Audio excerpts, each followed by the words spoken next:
Fala pessoal, sejam todos muito bem-vindos a mais um vídeo aqui no canal do JP Fará. Eu sou João Pedro Fará e no vídeo de hoje eu vou trazer as principais informações e, claro, a minha opinião sobre as notícias dos 4 clubes grandes do Rio.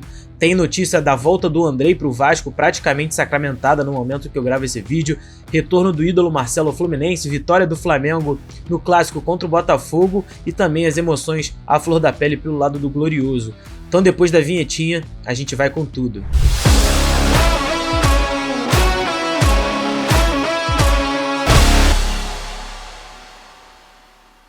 Antes de mais nada, eu peço para que você se inscreva aqui no canal, deixe o seu like, comente aqui embaixo o que você está achando do início do seu clube do coração, da temporada do seu clube do coração e, claro, não se esqueça de compartilhar esse vídeo, se inscrever no canal para o crescimento desse canal que está rumo aos 350 inscritos e eu conto com você. A notícia que pegou a todos de surpresa no final do domingo, momento em que estou gravando esse vídeo agora para vocês, foi o retorno do volante Andrei Santos ao Vasco da Gama. Esse jogador estava muito próximo de ir para o Palmeiras depois dele ter sido vendido pelo próprio Vasco ao Chelsea, mas o Palmeiras e a equipe londrina não chegaram a um acordo em relação aos termos, porque Andrei poderia voltar em julho para a equipe londrina. O Palmeiras não gostou dessa situação e Andrei está praticamente fechado com o Vasco. A informação foi publicada pelo jornalista Lucas Pedrosa.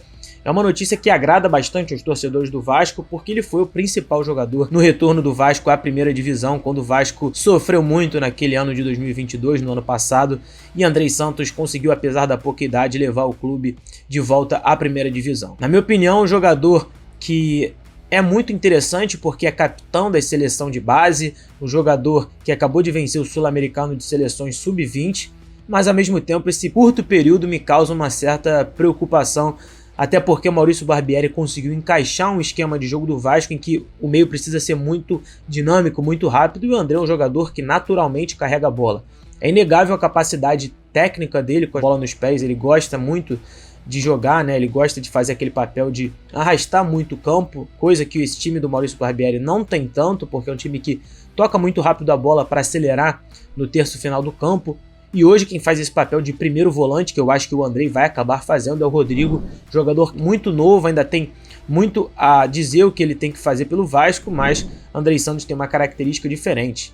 Muitos torcedores também dizem que o meio ideal seria Andrei e Marlon, que já jogaram juntos na seleção sub-20, estavam juntos agora, e que jogaram também no Vasco em 2022, e o Jair, que é o principal jogador, na minha opinião, do Vasco nessa temporada, a melhor contratação do Vasco até então.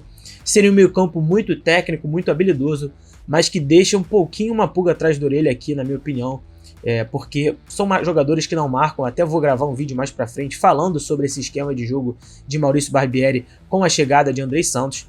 Mas quero saber aqui de você, no seu comentário, o que você acha desse possível retorno do Andrei, que já está praticamente agora, né, encaminhado, ainda não assinou nesse momento que eu gravo o vídeo, e se ele consegue encaixar nesse esquema de Maurício Barbieri. Mas ao que tudo indica, Andrei está de volta ao Vasco, um jogador que esteve próximo aí para o Palmeiras, e a torcida do Vasco, a maior parte, está feliz pelo retorno do Cria da Colina. E no sábado, o Flamengo venceu o Botafogo com o time praticamente reserva, e o time praticamente sub-20, havia 4 ou 5 jogadores que não eram do sub-20, mas a equipe estrelada de Matheus venceu o jogo contra o Botafogo com gol de Matheus Gonçalves, um gol importantíssimo para o Flamengo, dá uma respirada e, para mim, acima de tudo, dá uma opção excelente para o Vitor Pereira, que agora precisa acreditar também nos jovens para um elenco que é recheado de estrelas, mas que precisa olhar para a base, que o Flamengo tem grandes jogadores, como é o caso do Matheus Gonçalves, ainda é muito novo, fez gol contra o Resende, fez gol no clássico contra o Botafogo e aí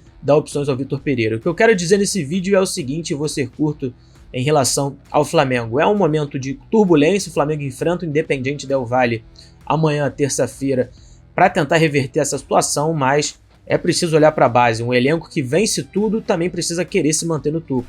E quando parece que isso não está acontecendo, você pode olhar para as categorias de base, e o Flamengo faz muito bem isso, tem muitos jogadores bons na base que às vezes acabam sendo deixados de lado em razão das estrelas, o que é natural, mas essa vitória do Flamengo no clássico contra o Botafogo com jogadores majoritariamente sendo formados em casa mostra que o Flamengo pode olhar para a base e o técnico Vitor Pereira pode achar algumas soluções ali para esse elenco que é muito carente, tanto na lateral direita quanto em outras opções no elenco, não no time titular, é claro, para compor essa temporada de 2023, que vai ser dura. Acredito que o técnico Vitor Pereira gostou bastante do que viu e agora vai ter opção importante na base, uma vitória fundamental do Flamengo para dar ainda mais confiança. Já o lado perdedor do clássico, o Botafogo foi com o time titular, exceto a defesa. E não quero entrar no mérito aqui do jogo, até gravei um pós-jogo nas minhas redes sociais, você pode conferir, @JPFarolOficial, mas eu queria dizer em relação ao nervosismo da equipe.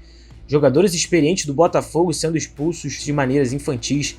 Foi o caso de Tiquinho, Carly nesse jogo e também de Marçal, que estavam naturalmente de maneira correta irritados com a arbitragem que foi muito confusa no clássico, mas é o segundo clássico que o Botafogo tem muitos expulsos. Contra o Vasco, o Botafogo teve 2 expulsos. Adrielson cometeu a falta, mas o Rafael brigou. Agora no clássico contra o Flamengo, foram expulsões por reclamação e discussão com a arbitragem.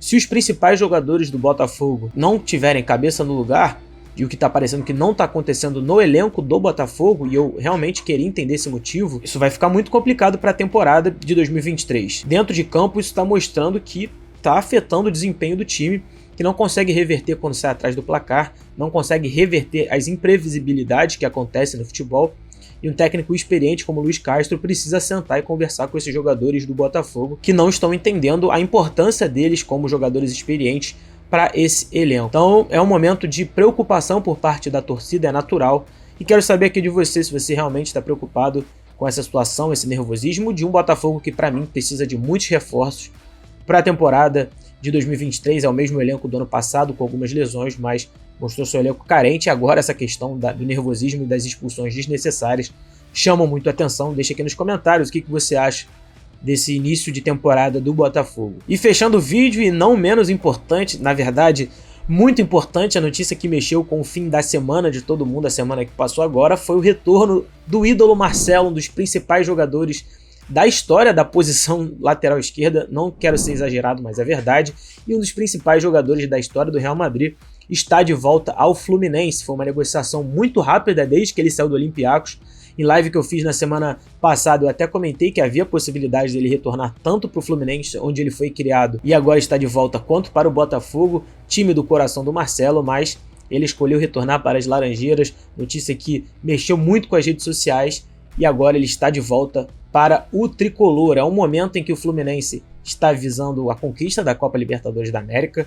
Acho que ainda pode ter outros reforços, e o próprio presidente Mário Bittencourt comentou que o Fluminense está à procura de reforços, mas o que foi interessante também foi o comentário dele dizendo que o atacante ídolo Fred foi fundamental nessa negociação com o Marcelo, ele hoje que é dirigente do Tricolor, e claro, eles atuaram juntos pela seleção brasileira, devem ter uma amizade, e foi fundamental para o retorno do ídolo. Agora dentro de campo, será que o Marcelo vai ajudar? Será que ele vai dar certo? Bom, na lateral esquerda eu tenho certeza de que ele não vai jogar. Até dependendo do esquema de 3 zagueiros, pode ser que ele caia um pouco mais para a esquerda, posição em que ele fez história no Real Madrid e também na seleção brasileira, mas a tendência é de que ele seja ali um camisa 10, um jogador de lado de campo ofensivamente, e está nas mãos de um treinador que sabe muito, que é o Fernando Diniz. A parte física preocupa, porque os melhores momentos que eu vi do Olympiacos, ele estava um pouquinho acima do peso, parecia até com alguma barriguinha, o que é preocupante, mas nada que uma preparação física feita 100% corrige essa situação. Eu, como um amante do futebol e sou muito fã mesmo do Marcelo, estou bastante feliz de ver o Marcelo de volta ao Brasil e, claro, ao futebol carioca. Acho que tem tudo para dar certo. Foi um gol de placa da diretoria do Fluminense. É um jogador que venceu tudo lá fora, sempre muito vencedor, e a torcida do Fluminense tem que aproveitar esse momento, porque é um jogador, como eu falei, multivitorioso, multicampeão.